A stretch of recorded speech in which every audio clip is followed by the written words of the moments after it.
Ketika kita terjatuh di dalam kesalahan, di dalam dosa, terjadi kesalahan di dalam suatu permasalahan yang kita sebutkan, maka hendaklah kita bersegera kembali kepada Allah Subhanahu wa taala, bertaubat kepada Allah Subhanahu wa taala. Jangan kita angkuh untuk tetap berada di atas kesalahan tersebut.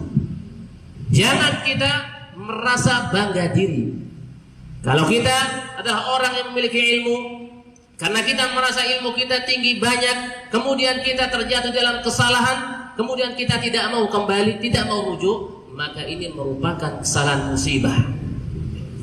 Tidaklah kita melihat bagaimana a'immah kita, ya, para ulama, di antaranya Imam Syafi'i rahimahullah. Siapa Imam Syafi'i? Tentu semua kita tahu, seorang imam besar di zamannya, Muhammad ibn Idris Asy-Syafi'i rahimahullah. Beliau mengatakan, kullu mas'alatin takallamtu fiha bi khilafil kitabi wa sunnah fa inni raji'un min kalami fi hayati wa ba'da mamati. Beliau mengatakan, setiap permasalahan yang aku berbicara di dalamnya dan itu menyelisihi Al-Quran dan Sunnah, fa inni raji'un, maka aku kembali, aku menarik ucapanku, pendapatku, fi hayati wa ba'da mamati, ketika aku masih hidup maupun setelah aku meninggal.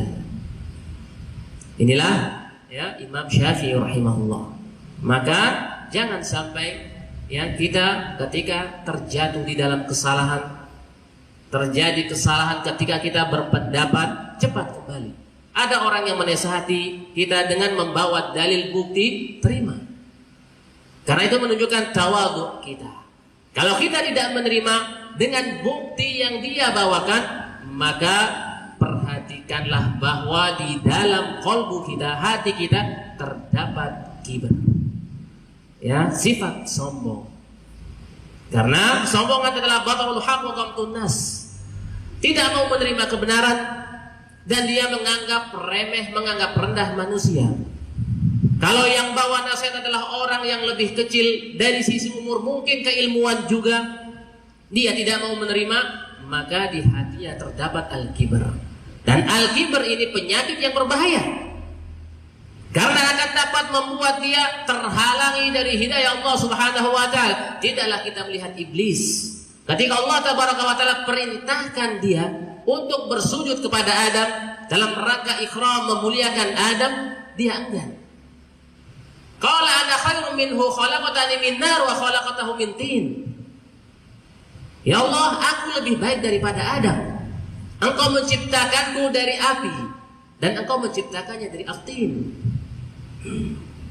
Lihat bagaimana iblis proses dia menentang perintah Allah Subhanahu wa taala. Mulai muncul, ya, bibit-bibit ujub, bangga diri, melihat bahwa dirinya yang paling baik. Setelah ini apa? Muncul sifat kibr. Ya, wa idh qulna lil malaikati isjudu li Adam fasajadu illa iblis aba wastakbar. Ketika kami perintahkan kepada para malaikat untuk bersujud kepada Adam, mereka bersujud. Illa iblis, kecuali iblis aba, enggak mau. Karena merasa dirinya lebih baik daripada Adam, wastakbar, kemudian dia apa? Merasa sombong, merasa dirinya paling benar. Wa kana minal kafirin. Sehingga iblis menjadi orang-orang makhluk-makhluk Allah yang kufur kepada Allah Subhanahu wa taala dan yang terlaknat wal iyadu billah. Namun orang-orang yang beriman, orang-orang yang jujur di dalam ucapannya, di dalam perbuatannya, di dalam keimanannya, sungguh dia akan mudah untuk menerima nasihat. Ketika dia salah diberikan nasihat, dia mau menerima dengan lapang dada, legowo. Ya, nggak ada unek-unek ataupun ngerungkel di dalam hatinya. Dan inilah sifat orang-orang yang bertakwa. Walladzina idza fa'alu fahishatan aw zalamu anfusahum dzakarullaha fastaghfiru lidzunubihim. Dan sifat orang-orang yang bertakwa adalah ketika mereka berbuat fahisyah, berbuat maksiat, yang tampak maupun yang tidak tampak, yang besar maupun yang kecil, ataupun mereka menzalimi diri-diri mereka sendiri, zakarullah, mereka akan bersegera untuk mengingat Allah Subhanahu wa taala. Fastaghfiru. Ketika mereka ingat Allah, mereka akan beristighfar, memohon ampun kepada Allah Subhanahu